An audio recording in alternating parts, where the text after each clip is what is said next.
Hello viewers, मैं हूँ फ़खर यूसुफ़ज़ई और आप देख रहे हैं डिबेट विद फ़खर। आज की डिबेट में बात करेंगे, एक बड़ी इम्पोर्टेंट डेवलपमेंट है हिंदुस्तान के हवाले से और बड़ी पॉज़िटिव है।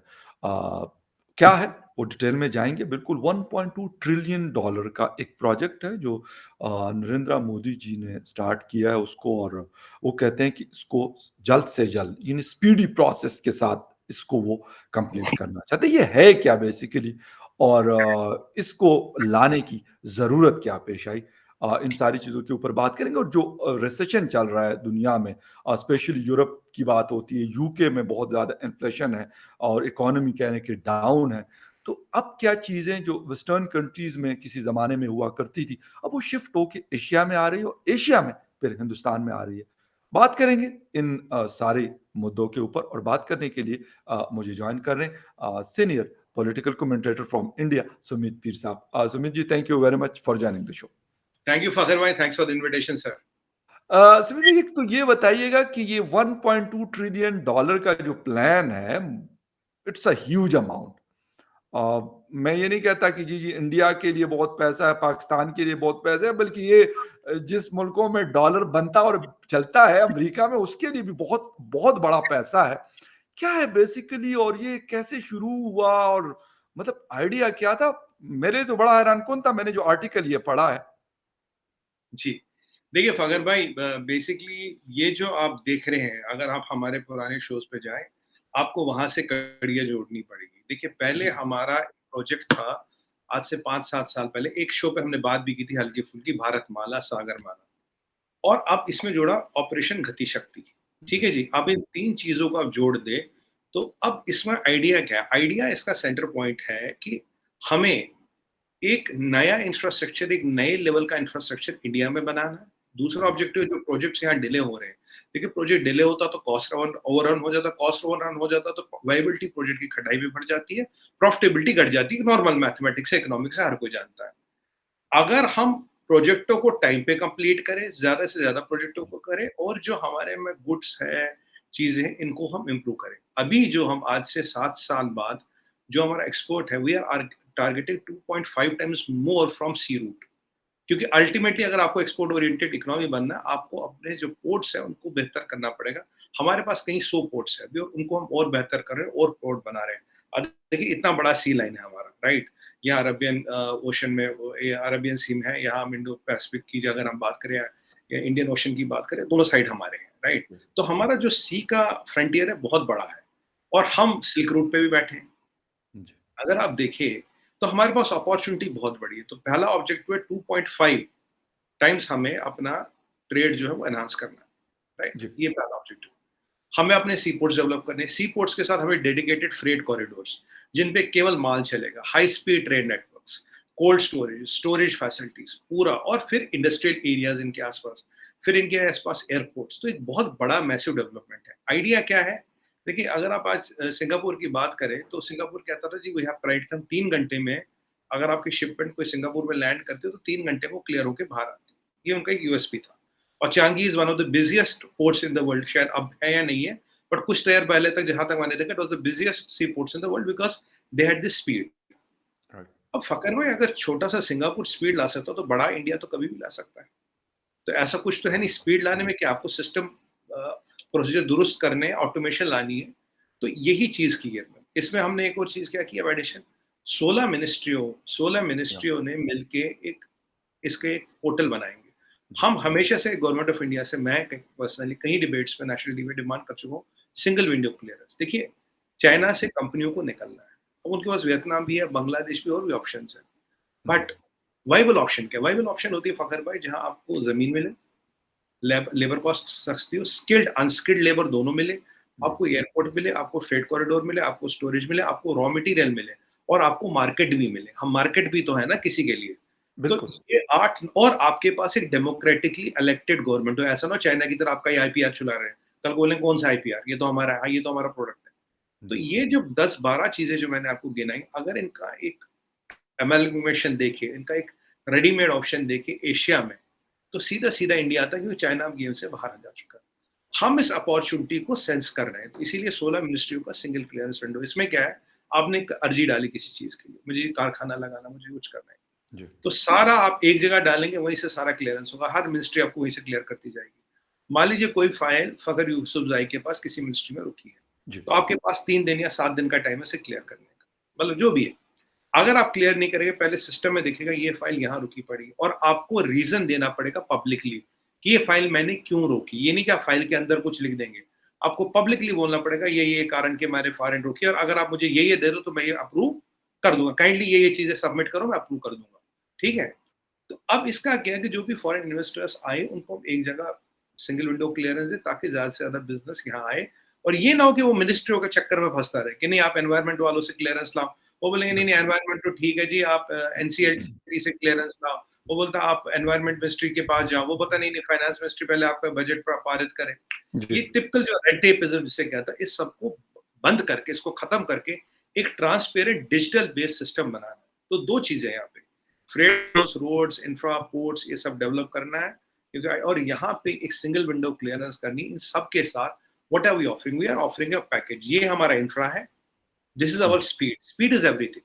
देखिए अगर एक कार्गो को एक जगह से दूसरी जगह वर्ल्ड एवरेज 10 घंटे लगते हैं, तो हमारे अगर 14 घंटे लगेंगे तो 40% टाइम ज्यादा लग गया ना। It is not the global average, so we don't have to meet the global average, we have to better them. Point here is I am repeating sir, we don't have to meet the global average, we have to better them. इसलिए वहां ये चल रहा है। गति शक्ति का नाम शायद इसीलिए दिया गया। गति गति, मीन्स, सॉरी गाती नहीं, सॉरी गति, गति। हाँ गति मीन्स स्पीड, शक्ति मीन्स पावर। जी। Power of speed, power of speed, मतलब पावर तो है पर कितनी जल्दी, कितनी तेज। उसमें एग्ज़ैक्टली। क्लियरेंस भी आता है, उसमें ट्रांसपोर्ट भी आता है, उसमें स्टोरेज भी आती है, एयरपोर्ट एक्सेस सब हुँ, कुछ आता है उसमें।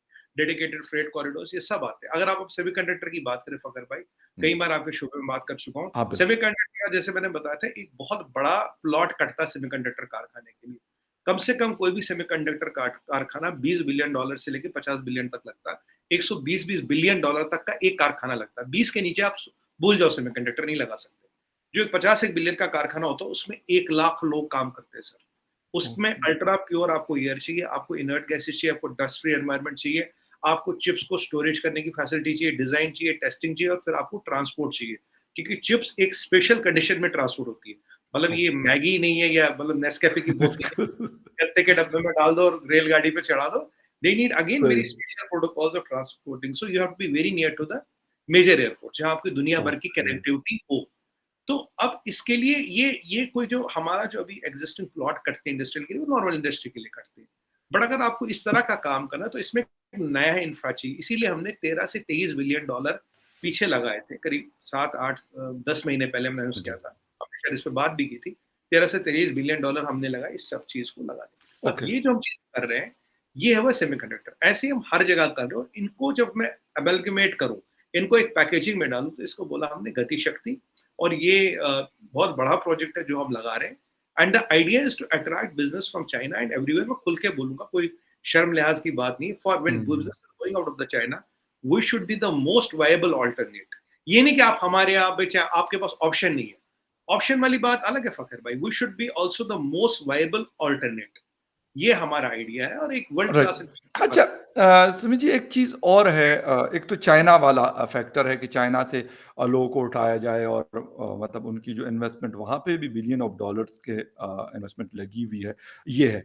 लेकिन अगर हम बात कर लें मोदी जी के प्लान के हवाले से, तो कितना आप समझते हैं, क्योंकि पहले भी शायद पैसा भी था इंडिया के पास और बहुत सारी चीज़ें थी, लेकिन नहीं हुई। ये अब पॉसिबल हुई है, ये मेरे लिए मतलब थोड़ा-सा हैरान-कुन है कि ये नहीं था कि पहले हिंदुस्तान के पास ठीक है, शायद कम पैसा होगा लेकिन पैसा पहले भी ताकत रखता था। अब क्या ऐसा हुआ है? कौन-सी ऐसी चीज़ आ गई है कि मोदी जी ने कहा कि नहीं जी हम तो इसको स्पिन करके ना एक और डायरेक्शन दे देंगे, और उन्होंने दी। जी। अगर मैं बहुत बेहतरीन सवाल पूछा आपने। देखिए मैं आपको बताता हूँ, हमारे यहाँ अब भी हजारों मल्टीनेशनल कंपनियां काम हुँ, करती हैं, हर जगह काम बिल्कुल। करती हैं। और अभी क्या अप्रोच था, पीसमील अप्रोच था।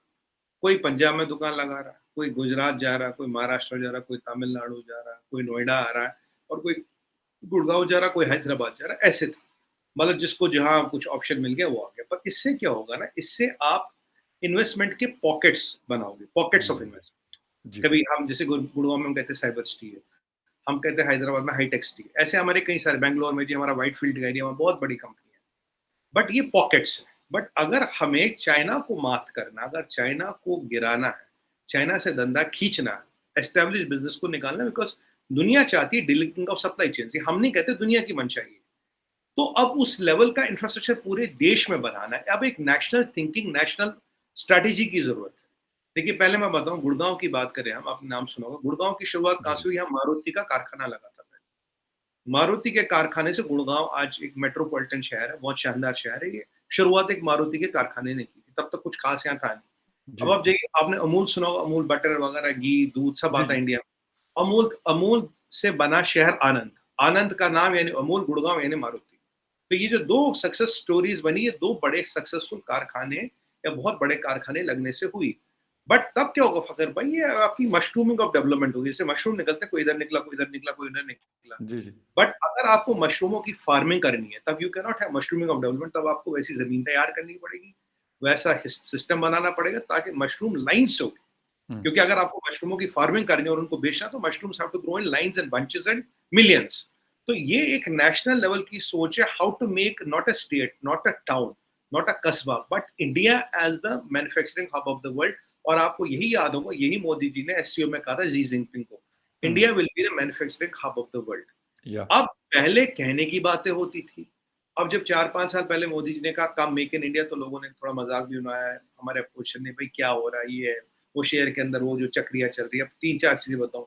एयरक्राफ्ट कैरियर पहले 6 कंट्रियों में आप आ गए, 5G 3 दिन पहले, ठीक है हाँ, जी? बिल्कुल। और कल परसों एलसीएच 8 कंट्रियों में आ गए जो एलसीएच बना सकता है। अगर मैं पिछले महीने भर में देखूँ, 3 बड़ी उपलब्धि है, एयरक्राफ्ट कैरियर, 5G और एलसीएच। ये सब मेक इन इंडिया के कारण हुआ, राइट? एक टाइम हमारी हालत ये थी कि हम आईसीबीएम बना लेते थे, पर बुलेट प्रूफ जैकेट इंपोर्ट करते थे। हुँ, बंदूक की गोली, एके की राइफल इंपोर्ट करते थे और बंदूक की गोली कहीं और से इंपोर्ट करते थे। 30 साल तक हमने होविट्जर गन नहीं खरीदा। स्कैम पे स्कैम, स्कैम पे स्कैम, स्कैम पे स्कैम। जी। आप देखिए, अपाचे, चिनूक, राफेल, किसी की बात करें, क्या नहीं खरीदा, कोई स्कैम नहीं, कहीं एक पैसे का इधर-उधर आरोप नहीं। मतलब कहने की बात ये, जब आप नेशनली सोचोगे, तब आप अल्टरनेट बनोगे कंट्री का। देखिए, चाइना स्टेट से कम्पीट नहीं करेगा फखर भाई, यहाँ इंपॉर्टेंट पॉइंट है। China will not compete with Andhra Pradesh और दिल्ली और Tamil Nadu, China will compete with India. ये कंट्री हुँ, टू कंट्री कंपैरिजन है। ये गोंगजू एग्ज़ैक्टली। कंट्री से कंपैरिजन नहीं है। तो अगर आप कंट्री से कंट्री कंपैरिजन करोगे, आपको एक नेशनल लेवल पे सोच और एक नेशनल लेवल का इंफ्रास्ट्रक्चर डेवलप करना पड़ेगा। फिर कौन कहाँ जाता, कहाँ नहीं जाता, वो अलग बात है। But as a country, what makes it viable vis-a-vis a country called China? Exactly, right, I agree with you. लेकिन सुमित जी, अगर हम इंफ्रास्ट्रक्चर की बात करते हैं, चाइनीज़ सी पोर्ट्स की, मैं खुद चाइना तो इत्तेफ़ाक अभी तक नहीं गया, लेकिन जो मैंने उनकी वीडियोज़ देखी हैं, उनके एयरपोर्ट्स की, सी पोर्ट्स की, या फिर रेलवे नेटवर्क, दुनिया का सबसे बड़ा रेलवे नेटवर्क वो उनके पास है, चाइना के पास। सर, ये इतनी सारी चीज़ें करना कितना मुमकिन है? ये पॉसिबिलिटीज़ इसकी क्या है और इस पे टाइम कितना लगेगा? क्योंकि उस लेवल, अगर यकीनन जिसको आपने कम्पीट करना होता है, उससे आप अपनी ताकत ज़्यादा बढ़ाते हैं, तो तब जाके आप उसको कम्पीट करते हैं। ये दुनिया का कानून है। जी भगत भाई, मैं बताता हूँ। देखिए, अगर आप रेलवे नेटवर्क की बात करें, आज की डेट में सबसे बड़ा रेलवे नेटवर्क इंडिया का है। Indian railway is the highest employer in the world, और कंट्री में ओ 2% जितना पावर बनता है वो कंज्यूम करता है। चाइना सबसे बड़ा नेटवर्क है बुलेट ट्रेन का। बुलेट ट्रेन नेटवर्क 38,000 किलोमीटर या 3,80,000 किलोमीटर का है, वो राइट। चाइना। जी, कि जी। बुलेट ट्रेन में वो नंबर 1 है, अमेरिका से भी है, ओके। कि कोई डाउट नहीं। और वही बुलेट ट्रेन की, अब मैंने आपको लास्ट टाइम बात की थी, करीब $250 बिलियन का लॉस है और $1 ट्रिलियन जी, का। बिल्कुल। ये वही वाली ट्रेन है। हमारा रेलवे ईश्वर की कृपा ऐसी प्रॉफिटेबल है, कोई दिक्कत नहीं। और सबसे चीपेस्ट गुड और पैसेंजर फेयर हम दुनिया में देते हैं, जबकि सबसे बड़ा नेटवर्क हमारा। जी। अब इसमें हम मॉडर्नाइजेशन करें, आपने सुना होगा वो जो हमने नई एक्सप्रेस गाड़ियां निकाली है जिनके इलेक्ट्रिक। अब देखिए, हम डीजल कुछ यूज नहीं करते, हम स्टीम कुछ यूज नहीं करते, सारा इलेक्ट्रिक है। अब जो हमारी जो नई एयरबस ने, शायद मुझे नाम ध्यान नहीं आ रहा उनका, गतिमान या व्हाटएवर, मुझे sorry, I can not remember the name. जी, जी, जी। अभी हमने उनकी ट्रायल 180 किलोमीटर प्रति घंटा भी हाँ, कर दी। बिल्कुल, बिल्कुल, 180 बिल्कुल। किलोमीटर अपना इंडिजिनियस डेवलप्ड इंजन है। 180 किलोमीटर हमने पर ये वंदे भारत 80 किलोमीटर व वंदे 180 हाँ, बिल्कुल, वंदे वंदे भारत। भारत 180 किलोमीटर तक हमने ट्रायल्स भी अभी पूरी कर ली। 180 kilometre is a phenomenal speed. ठीक है काफ़ी फॉर बेहतरीन स्पीड है। वो बहुत बहुत बेहतरीन स्पीड है। और किस प्राइस पे, आप ये देखिए ना, किस प्राइस पे एग्ज़ैक्टली, 180 किलोमीटर किस प्राइस पे? यार, अगर मैं वो चाँद वाले प्राइस लाऊँ, तो उसमें बैठेगा ही नहीं ना कोई। कोई हमारी ट्रेन बैठेगा नहीं। करके जाती, कोई दिक्कत नहीं। इसलिए मैंने कहा प्रॉफिटेबल है at the lowest freight price और ये प्राइस। तो ये रही रेलवेज़ की बात। अब जो फ्रेट कॉरिडोर्स बन रहे हैं, ये बनेंगे जस्ट टू ट्रांसपोर्ट, इनको पैसेंजर लाइनों से अलग किया जाएगा just to transport freight, okay. ताकि एक्सप्रेस स्पीड पे जाए, कहीं रुके ना। अगर 150 पे शुरू हुई, 150 पे ही गाड़ी रुकेगी। मान लीजिए मद्रास से शुरू हुई, दिल्ली आना तो 150 पे ही आती रहेगी, कोई मतलब नहीं रुकने दुकने का। जहां पहले 16 घंटे लगते थे अभी कॉमन ट्रैक पे, अब उसी ट्रैक पे शायद 8 से 10 घंटे में पहुंचेगी।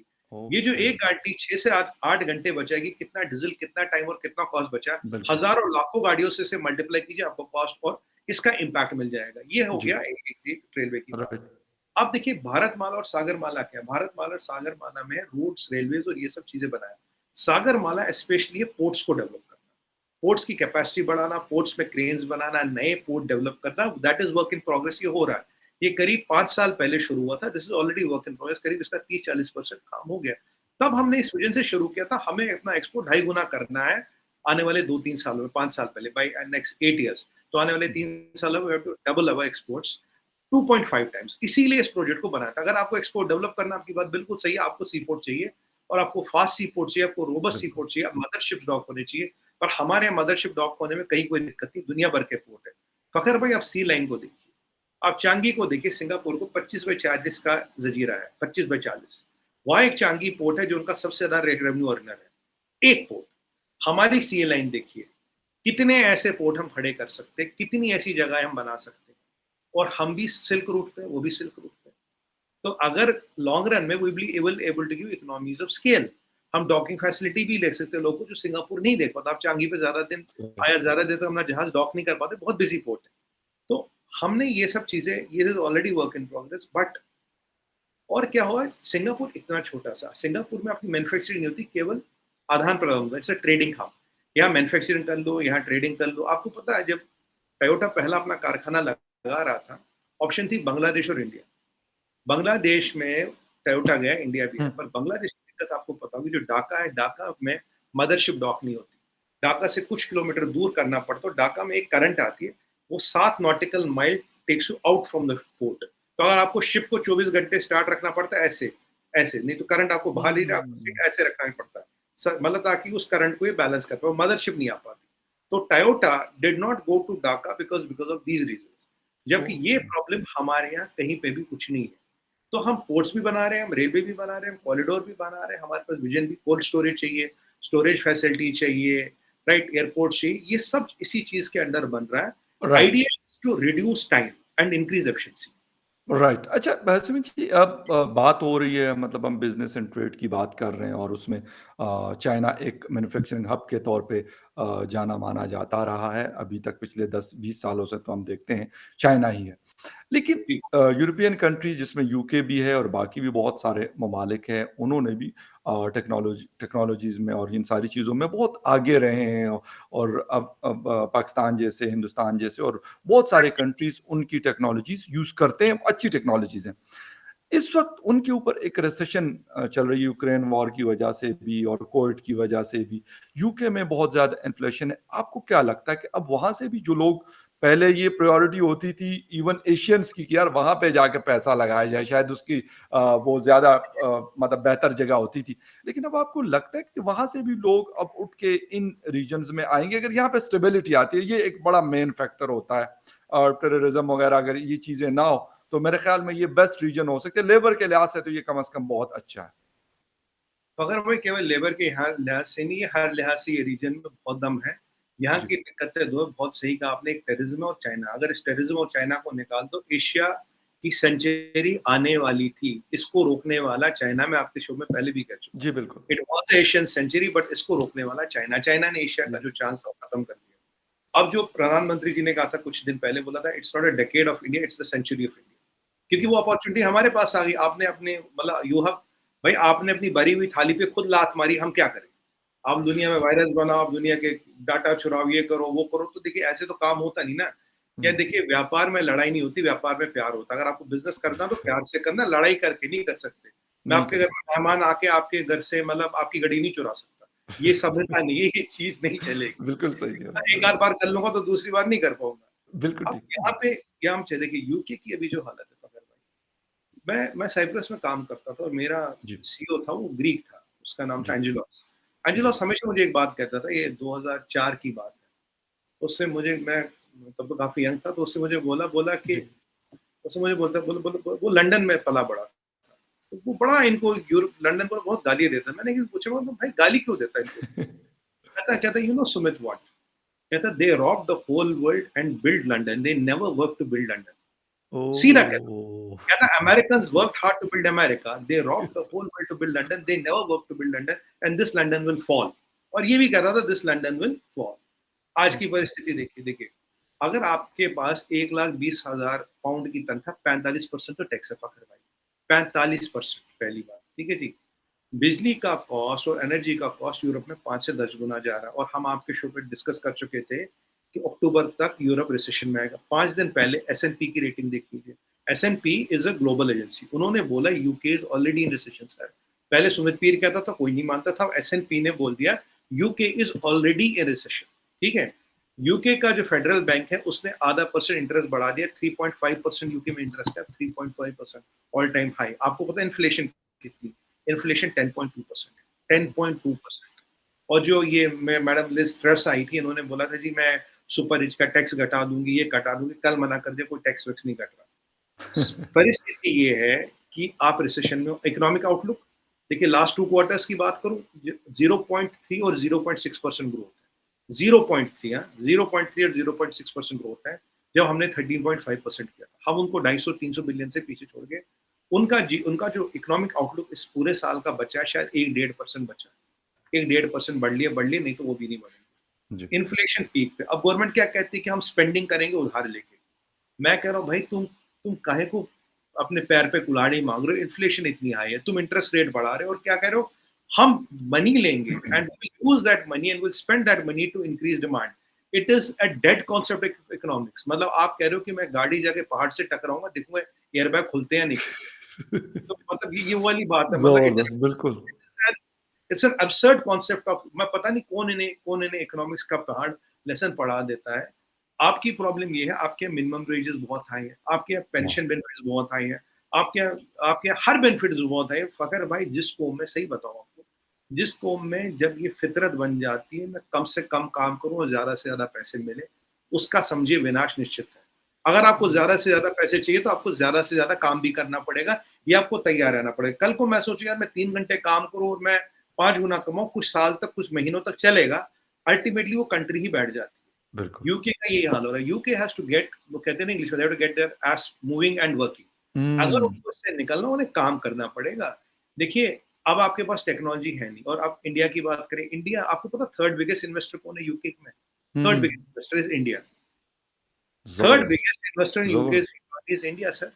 और दूसरी चीज आपको चमत्कार बताऊं उनका, हमारी ट्रेडिंग पार्टनर्स, उनका 18वां नंबर आता है। मेरे पीछे बोरिस जॉनसन यहाँ आए थे, कह रहे थे एफटीए कर लो, दिवाली से पहले कर लो, हमें आपके हुँ। साथ $20 बिलियन का धंधा बढ़ाना है। उन्हें हमारे साथ बढ़ाना है, ठीक है। पर एक और चीज है यूके में स्पेशलिटी, ये विजय माल्या की बात करो, ये जितने भी नीरव मोदी की बात करो, दूसरे मोदी की बात करो, ये जितने भी दुनिया के अली बाबा होते हैं, ये सब यूके में ही जाते हैं। क्योंकि आपको पता है यूके का लॉ क्या है? 3 चीजें बताऊंगा यूके की लॉ। जी, पहली जी। बात, यूके का लॉ, यूके कहता है यूरोपियन ह्यूमन राइट्स कमीशन के मेंबर है। एज पर दैट, अगर जज को ये अजम्पशन या प्रिजम्पशन भी हो आपके साथ, आपकी कंट्री में जाके थर्ड डिग्री होगा या आपकी जान को खतरा है, आपको डेथ पेनल्टी होगी, वो एक्स्ट्राडिशन से मना कर देता है। ये जज की मर्जी नहीं, यूके के कॉन्स्टिट्यूशन में लिखा है, कॉन्स्टिट्यूशन जी। में, ठीक है। दूसरी बात, एक्स्ट्राडिशन ट्रीटी, ये एक बहुत बड़ा मजाक है यूके में। मुझे याद है एक बार इमरान खान नियाजी साहब कह रहे थे मैं नवाज शरीफ को एक्स्ट्राडाइट कराऊंगा। अब देखिए शरीफ बिल्कुल, साहब लंदन में ही क्यों बैठे, अमेरिका में क्यों नहीं जाते, कनाडा क्यों नहीं जाते, इसका भी जानते हो। बिल्कुल। जी, बिल्कुल। अब उन्होंने बोला कि भाई मैं इनको निकालूंगा वहां से। आपको पता है फखर भाई, आपकी एक्स्ट्राडिशन ट्रीटी नहीं, हमारी है। 32 साल हो गए, पता है कितने लोग ला पाए आज तक? एक बंदा, वो भी ओह खुद आया। My God! एक बंदा 32-33 साल में लाए, एक बंदा। और हम तो एक लाए, बहुत सी कंट्री एक भी नहीं निकाल पाए। एक यूपी का एफआरसीए होता है, financial regulation authority of UK है। 17 साल से उन्होंने किसी के अगेंस्ट कोई जजमेंट पास नहीं की फाइनेंशियल इरेगुलरिटीज में। जबकि आप ओह मुशर्रफ साहब नो! की बात करें, आप जी, सैयद साहब बिल्कुल। की बात करें, नीरव बहुत मोदी, सा हमारे तो पाकिस्तान के बहुत सारे आपको मिलेंगे वहाँ पे। आपको दुनिया के जितने अली बाबा सारे भी मिलेंगे। अब बताइए, बिल्कुल। और यूके में एक और खसूसियत है। जी। यूके में लॉ कंपनियां होती है, उसमें क्या होता है, उसमें एक ब्रिटिश लॉयर भी होता है, इंडियन ओरिजिन का लॉयर भी होता है। उसे दोनों लॉ आते हैं, इंडियन लॉ भी, ब्रिटिश लॉ। एक जी। पाकिस्तानी लॉयर होगा, पाकिस्तानी ब्रिटिशर, उसे पाकिस्तान लॉ भी आता है, उसे ब्रिटिश लॉ भी आता है। अब इन जो लॉ के बीच में जहाँ नो मैन्स लैंड होता है ना, नो मैन्स लैंड, हुँ, वो अपने जो क्लाइंट होते हैं उनको बिल्कुल उस नो मैन लैंड में खड़ा कर देते हैं, यहाँ की रेंज के बाहर हो, यहाँ की रेंज में ज़बरदस्त। तुम आते नहीं। ये 3 चीज़ें होते हुए आप किसी को यूके से एक्स्ट्राडिट नहीं कर सकते। डॉइश बैंक का इंटरनेशनल लोग एक्सपर्ट्स का कहना है, इंटरनेशनल मीडिया में बात है, जी। डॉइश बैंक के यहाँ फखर भाई $800 बिलियन का इलिसिट कैश पड़ा है। उस अमाउंट की मनी लॉन्ड्रिंग होती है यूके से हर साल लगभग। तो मुझे बताइए फर्जीवाड़े पे, दुनिया भर के 2 नंबर के पैसे पे आप इकोनॉमी चला पाओगे क्या? मुझे वही मेरे बॉस पुराने बात की बात याद आती थी कि they rob the whole world and build England and one day the London will fall. they never worked how to build the London. They rocked the agree. whole world to build the London and one day London will fall. ये उसने कहा था prophetic words. ये आपको जो मैंने 5-6 चीजें बताई है, अब मुझे बताइए बिल्कुल। मैडम लिज ट्रस आए या कोई आए, क्या बदलेगा वहाँ? क्या कर लोगे आप? What can you change? Actual Change my बिल्कुल क्योंकि अगर मसला फाउंडेशन में है तो फिर आप उसको ठीक करना पड़ेगा ना कि आप वहाँ से ऊपर से लिज ट्रस आए या बोरिस जॉनसन आए या करनी कोई और आए उससे कोई शायद इतना फ़र्क नहीं पड़ सकता क्योंकि उन्होंने भी वही पॉलिसीज़ जो है वो कैरी करनी होती है। जी, जी। और फखर भाई जो लास्ट टाइम हम बात कर रहे थे, देखिए आप जब दुनिया की वो पट्टागिरी करते हो, आप अमेरिका की पट्टागिरी कर रहे हो, हाँ, आप ये रशियन यूक्रेनी वॉर में घुस रहे हो, आज वो उसका डिजास्टर आपके घर तक आ गया ना। बिल्कुल। अगर आपने यूक्रेन को हथियार आपने भी भेजे हैं। देखिए आप दूध के दूल्हे नहीं हो, आपने भी यूक्रेन को हथियार भेजा। लड़ाई बढ़ी तो नुकसान किसके घर हो? मैंने प्रेडिक्ट किया था Europe will take the fall. Europe will be the first one to take the fall and UK will be the top amongst the fall. Germany की राइट। इकोनॉमी भी हिल गई है फखर भाई। और देखिए बुरा ना माने तो एक चीज बोलूंगा, अगर जर्मनी की इकोनॉमी हिलती है, जापान थोड़ा बहुत हिल रहा है, तो हमें नंबर 3 पे जाने का तो हमारा रास्ता तो आसान हो रहा है ना। दिक्कत कोई बिल्कुल। नहीं। हमारा एग्ज़ैक्टली। रास्ता तो आसान हो रहा है। अगर आप हमारी रेटिंग देखिए, डॉइश बैंक का सीईओ हमारे बारे में क्या कहता है? India is the shining star in the world economy. JP hmm, Morgan का सीईओ कल परसों क्या कह सेम कह रहा था। स्टीव बैंक का सीईओ क्या कहता है? एग्जैक्टली सेम कहता है। और वो कहते हैं कि जहां यूके में कम से कम एक डेकेड 10 साल तक का फाइनेंशियल इंस्टेबिलिटी है, इंडिया बहुत आगे निकल जाएगा। ये डॉइश बैंक का सीईओ कह रहा है, मैं नहीं कह रहा। ये ओके। जेपी मॉर्गन कह रहा है, ये स्टीव बैंक के सीईओ कह रहे हैं। वो are right. Considered to be the financial wizards of the world Fakhar भाई। ये मैं नहीं कह रहा, मैं कोई नहीं होता बोलने वाला। बिल्कुल, एक बिल्कुल। पहले मैं बोलता था, कोई मानता नहीं था, बड़े लोग बोलते तो लोग मानते नहीं, नहीं ऐसी कोई बात नहीं है Sumit ji thank you very much बिल्कुल क्योंकि असल बात ये होती है कि इंडिकेशंस या इंडिकेटर्स होते हैं वो नज़र आते हैं उसके ऊपर फिर वर्ल्ड पॉलिसीज़ और वर्ल्ड रिपोर्ट्स बनती है वो ब्लूमबर्ग बनाता हो वो जेपी मॉर्गन बनाता हो या कोई और बनाता हो मूडीज़ बनाते हो उसके पीछे वो काफ़ी सारी रिसर्च होती है उन कंट्रीज़ के हवाले से उनकी इकोनॉमीज़ या बाकी चीज़ों के हवाले से वो की जाती है तो वो रिपोर्ट्स पब्लिश होती है और सुमित साहब ने जिस तरीके से बात की वो मैं या हमारे जैसे और लोग उसको पढ़ते हैं और फिर उसको एनालाइज करते हैं तो ये बात बिल्कुल उनकी सही है और वो अक्सर बहुत सारी बातें ऐसी हुई हैं लास्ट मतलब 6 मंथ या 1 ईयर में जो वो पहले करते रहे हैं ऐसा नहीं है कि मतलब हवा में तीर चलाए और वो मतलब बिल्कुल ही जिसे कहते हैं ना कि दूर दूर जाके गिर ऐसा नहीं है तो सुमित साहब थैंक यू वेरी मच आपके टाइम का आपने शो ज्वाइन किया एंड व्यूअर्स बहुत शुक्रिया आपका भी देखने का मिलेंगे किसी और न्यूज़ अपडेट में तब तक के लिए take care and bye thank you Fakhar भाई, thank you very thank much. You sir thank you very much